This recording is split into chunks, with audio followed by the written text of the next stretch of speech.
Aí é muito comum, você vai se fazendo acompanhamento, quanto tempo falta para terminar a sessão, por questões logísticas da própria emissora. Aí está sendo apresentado, termina-se apresentar o voto, às vezes pela condenação, aí alguém pergunta, e aí, falta muito? Porque ele já vai dar, assim, vai demorar ainda, ele está na dosimetria, ele vai fazer a explanação, está fazendo os cálculos e virão os debates ainda com relação a esse ponto, ou seja, é uma matéria complexa e de suma importância, porque se trata da aplicação da pena, que não é assunto para brincadeira, né?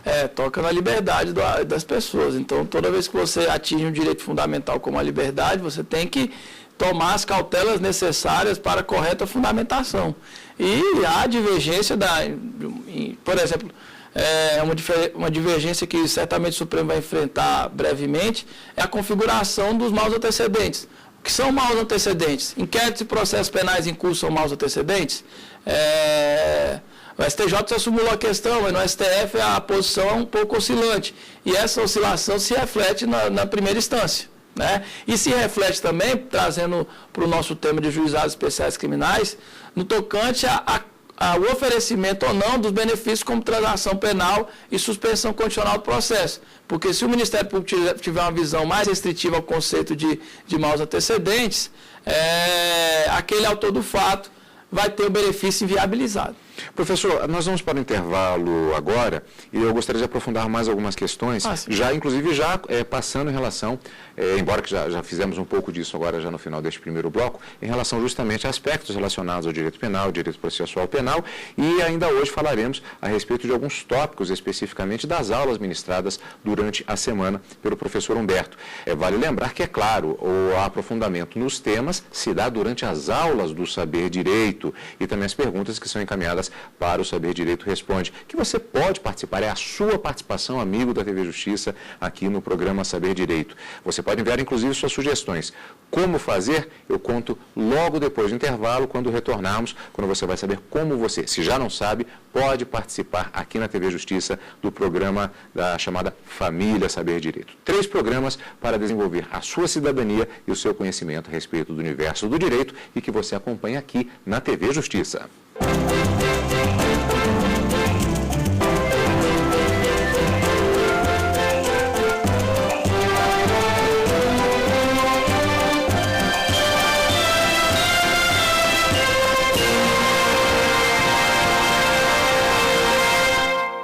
Saber Direito, o debate está de volta. Nós estamos conversando hoje com o professor Humberto Fernandes de Moura. As aulas da semana foram relacionadas ao seguinte tema: juizados especiais criminais. Daqui a pouquinho vamos falar um pouquinho a respeito desse tema. Lembrando que você acompanha as aulas durante a semana no Saber Direito. Na verdade, são 4 programas da chamada Família Saber Direito, em que você tem a possibilidade de analisar os diversos aspectos relacionados aos tópicos. No caso, o professor Humberto nos falou a respeito dos juizados especiais criminais nas 5 aulas do programa Saber Direito, respondeu também as perguntas no Saber Direito Responde, está conversando conosco aqui no Saber Direito Debate, e ainda você que não pôde acompanhar as aulas do programa Saber Direito, pode também verificar uma versão reduzida, que é o Saber Direito Compacto, com um excerto das aulas ministradas durante a semana. Você pode participar também em relação às aulas do professor Humberto, você pode mandar também sugestões de novos temas, você pode mandar o seu e-mail para saberdireito@stf.jus.br. Pode baixar e assistir os vídeos em www.tvjustiça.jus.br e também pode assistir aos vídeos no www.youtube.com/Saber Direito Debate. É a página do Saber Direito Debate nas páginas de vídeo da internet. Professor, falávamos a respeito de alguns aspectos relacionados ao direito penal e ao direito processual penal e sabemos que já havíamos introduzido um pouco esse assunto, que é a relação da percepção dos alunos com relação aos diversos ramos do direito. Na verdade, é uma pergunta já meio clássica aqui do Saber Direito Debate, e sempre existe aquela questão, não só da forma de passar esses conhecimentos, mas também da própria percepção que os alunos vão tendo relacionados a isso. Especificamente em relação ao direito penal, ao direito processual penal, é uma área em que há muito preconceito, digamos assim, e os alunos já vêm com uma visão pré-concebida a respeito do que é o direito penal e o que é a aplicação do direito penal por meio do direito processual penal? Há sim essa sensação em alguns momentos. Agora, o que eu tento passar para os alunos, e talvez consiga com alguma recorrência, é dizer da importância do direito penal, mesmo que seja para a crítica ou elucidação, eventualmente, de um julgamento do Supremo Tribunal Federal, né? Por exemplo, a gente tem que tentar elucidar a todos os alunos, que eu até brinco, né, para alguns deles. Eu falo assim, olha, eu dou aula de direito penal também, parte especial, eu falo, olha, se você passou ileso do direito penal parte especial 1, que vai do 121 ao 212, você não passará ileso do 213 até o 359H, ou seja, o crime é algo que está na sociedade e que, invariavelmente, nós, né, podemos cometê-lo. Então, uma injúria, uma falsidade ideológica, alguma coisa nesse sentido, né, pode acontecer da gente ter praticado esse fato em algum momento da vida, né? Então, a forma como conduzir o direito penal deve se afastar desse preconceito, porque, assim, quem é bandido? Bandido é quem comete crime. Você nunca cometeu um crime? Aí vem o momento da reflexão. Outro momento de reflexão, você fala, olha, se você particularmente cometeu tal delito, você acha que o seu lugar é na prisão? Você acha que pode haver a punição sem um devido processo legal? Você acha que você deve, todo aquele que está submetido ao processo, deve ser preso durante esse processo? Então, são reflexões que são inerentes ao estudo do direito, ou seja, quais são os limites impostos ao Estado para reduzir o âmbito do direito fundamental à liberdade. Aliás, essa discussão, ela até não deveria, pelo menos no caso particular, inclusive da sociedade brasileira, extrapolar os bancos acadêmicos, porque, particularmente agora, passado esse período das eleições, nós verificamos, como sempre, que há uma visão relacionada, particularmente, por exemplo, ao Congresso Nacional, aos políticos, em que o brasileiro, muitas vezes, ele se vê de fora em relação a determinadas práticas éticas que são questionáveis do próprio dia a dia. Então, aquela velha história, que nem o professor falou, o cidadão que fala, nossa, mas aqui só tem bandido, aqui só tem ladrão, mas ele estaciona em fila dupla, ele estaciona na vaga de deficiente, e se você... Já vi pessoas cidadãos, assim, que outros aspectos são cidadãos exemplares, estacionando aqui mesmo, na vaga de deficientes, e eu falo assim, fulano, ele... Não, é porque não tem outro, eu estou com um pouco de pressa. Aí, aquela história do jeitinho brasileiro. Então eu pergunto, não é uma reflexão que ela é importantíssima para a própria sociedade brasileira?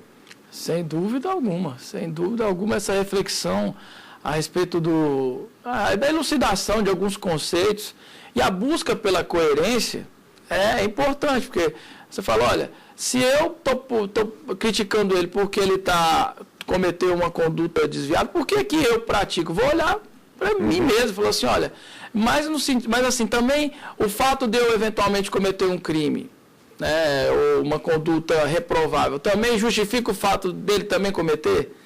Realmente é um equilíbrio delicado aí entre essa questão do julgamento da conduta do outro, né?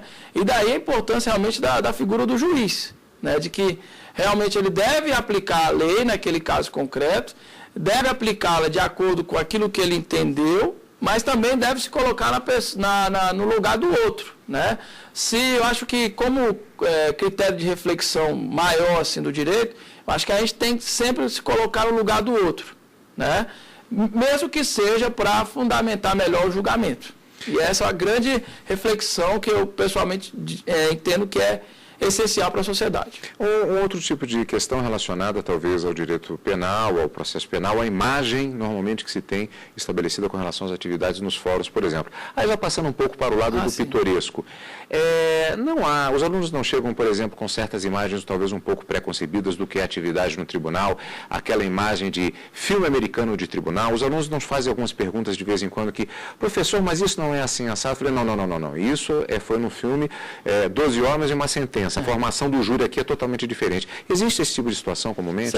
Eu, como dou aula de processo penal 2 e falo do júri, eu normalmente tento fazer essa diferenciação. Olha, lá no júri americano, que aparece nos filmes, a situação é totalmente diversa. Lá eles decidem por unanimidade, debatem as questões. Aqui no júri brasileiro, não. Há uma votação, né, que é sigilosa, constitucionalmente falando, né, constitucionalmente assegurado. Uma sequência de perguntas que tem que ser respondidas. Uma sequência de perguntas que foram reduzidas agora. Houve uma aproximação em relação ao sistema do norte-americano, porque hoje as perguntas de absolvição são praticamente reunidas numa pergunta só. Senhor jurado, você absolve o acusado? Né?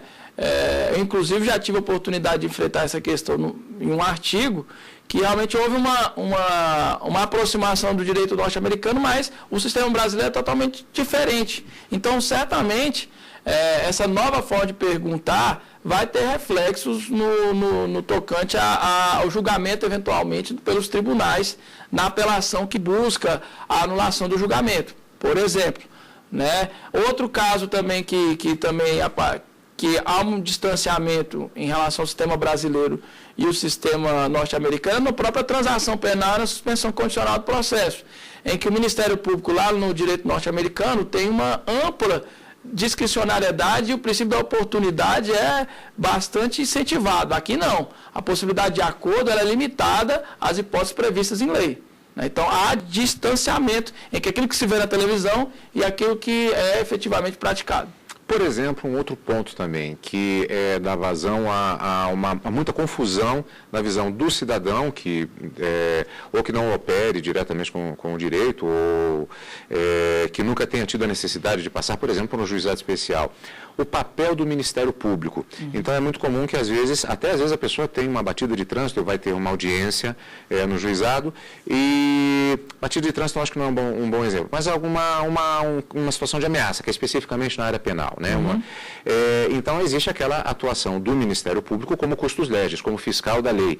E, de repente, o cidadão está lá numa determinada situação e o promotor de justiça vira e faz a proposta da ação penal. Ele já olha apavorado, mas espera aí, mas não era o juiz que tinha que estar fazendo isso? Ou seja, há uma certa confusão achando-se... Aliás, eu pergunto se há efetivamente, por parte dos alunos, uma certa confusão no sentido de não identificar estes distintos tipos de atuação do Ministério Público. Os alunos chegam um pouco despreparados em relação a isso, por exemplo? Bem, essa discussão, ela se apresenta de maneira bem clara na hora que o aluno vai fazer o trabalho final de curso, né, a monografia.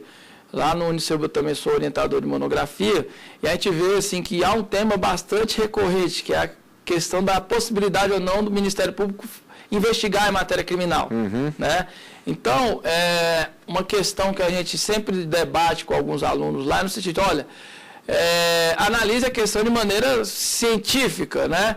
Ou seja, tire um pouco do deslumbre que você tem em relação ao Ministério Público. Analise a posição que ele deve